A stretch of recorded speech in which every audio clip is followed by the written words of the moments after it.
much you had to drink. I'm good. Elijah McKnight says what happened to him during this 2019 arrest outside Aurora, Colorado, should never happen to anyone again. I was out cold for 3 days on life support, pretty much. McKnight admits he was drunk on the sidewalk when police arrived to check on him.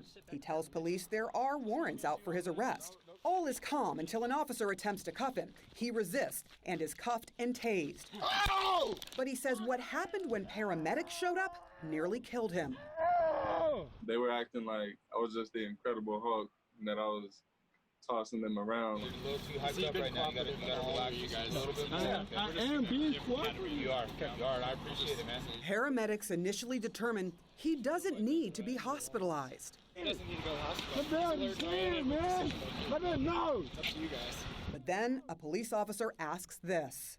You guys can't give him anything, can you? Unless he goes.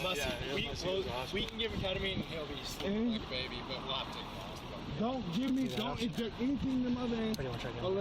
Oh, yeah. Just gonna be a fight the whole way. No, I was still. We're going to the hospital. I mean, he's fucking the three of us. Just give it to him. And they do. One shot of 500 milligrams of ketamine. The paramedics report says he's being wildly combative. Come down at all? But at this point, video shows him cuffed and lying still, but yelling. They call a physician and get permission to inject him with 250 more milligrams. So we can actually do surgery on patients with ketamine. Dr. Mary Dale Peterson says ketamine is an extremely useful drug to treat pain or for general anesthesia. It's so powerful that in Colorado, first responders need a health department waiver to use it. It works fast, can leave a patient conscious but unable to move, unable to speak, and sometimes unable to breathe. Depending on what study you look at, 30 to 57% of patients will require intubation where you have to put a breathing tube in. The controversy is over why and how it's being used by first responders. They definitely weren't going to give me ketamine until the police asked for it. Ketamine or any other drug, should not be given for purely law enforcement purposes. We give drugs to treat medical problems. In McKnight's case, though, the Colorado State Health Department recently determined medics' actions were independent of police request and warranted. McKnight disagrees, but says he's thankful he didn't die, unlike another Colorado man named Elijah that same month. Stop. Elijah McLean committed no crime, but he's stopped on his way home after Aurora police are called about a man walking with a ski mask on. Please respect the boundaries that I am speaking. Officers confront him. They say he fought them. They put him in a chokehold, causing him to vomit. Whatever he's on, he has incredible strength. Yeah, crazy strength. McLean is already cuffed, face down, saying he can't breathe. An autopsy shows he has no illegal drugs in his system. But when paramedics arrive, they inject him with nearly double the recommended dose for someone of his weight. I've been in practice 30 years and have never given a dose that high. McLean died in the hospital 3 days later.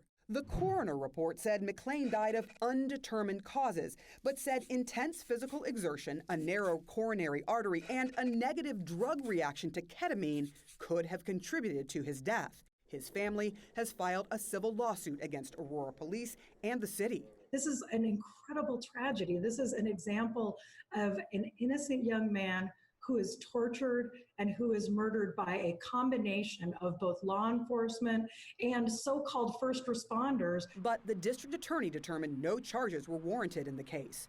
Now, a year after his death, the city, state, and health department have all opened new investigations. But Aurora Fire Rescue determined last November that their paramedics' actions were consistent and aligned with our established protocol, and that McLean was showing signs of excited delirium, a dangerous and often inexplicable condition. Nope. Just relax. McKnight was also diagnosed with excited delirium, which can cause a person to become so agitated they exercise themselves to death. The condition is not recognized by any major medical association, but is recognized by the American College of Emergency Physicians. Even clinicians would have a difficult time diagnosing an excited delirium. And when you employ ketamine, you better be darn sure that this is an excited delirium and not something else. The Colorado Department of Health's ketamine waiver guideline says excited delirium is a rare syndrome, but data shows from 2018 to 2019, there was a 72% increase in ketamine waivers issued to treat it. The term excited delirium is being used by law enforcement to justify what is unjustifiable, excessive force against civilians. Why do you think police asked paramedics to give you something? They're being lazy and didn't want to do their job. I guess they didn't want to deal with a drunk ass. So it wasn't an excited delirium, I can tell you that. Authorities won't comment as there is an active case still pending against McKnight. An article in the Journal of Emergency Medical Services says ketamine is an effective drug in the field that can save lives. But there is no national database that tracks ketamine use by EMS workers. Across the United States, we found several ongoing investigations into the use of ketamine by first responders. In my experience, I have been pressured by police to administer ketamine. This paramedic in Minnesota says he's speaking out for the very first time about his concern over using ketamine as a policing tool. He is suing the city of Woodbury, saying he had to quit his paramedic job there because he was retaliated against for exposing falsified EMS training records in his department and for refusing to bow to pressure by police to use ketamine on a mental health call when he says it was not medically necessary. Before we even arrived, we were receiving notes from dispatch asking us to get our ketamine ready. I was met by multiple officers who asked, "Do you have your ketamine ready? Do you have it drawn up?" And I said, "No, I have it available, but I'd like to evaluate this patient first." What was the reaction? They were angry. I don't think that they were expecting me to give the response that I did. What happened ultimately? There wasn't any reason to give him any medications. Baker says talking was the best tool in the field that day in 2019, but he paid a price for it. I was placed on a performance improvement plan for being angry and insubordinate towards a police officer because I was advocating for a patient. Because you refused ketamine? Because I refused to administer ketamine. The city categorically denies all of Baker's allegations and says no records were falsified. It is a perfect crime. Baker's attorney, Kenneth Udoybach, says all Baker is doing is trying to protect citizens and the city, knowing what happened in neighboring Minneapolis. Ketamine should never be a law enforcement tool. It is a medical tool. In 2018, the Minneapolis Office of Police Conduct Review found the appearance of ketamine in reports increased from 2 in 2010 to 62 in 2017, a 3,000% increase. Analysts observed 8 cases where MPD officers participated in the decision to administer ketamine.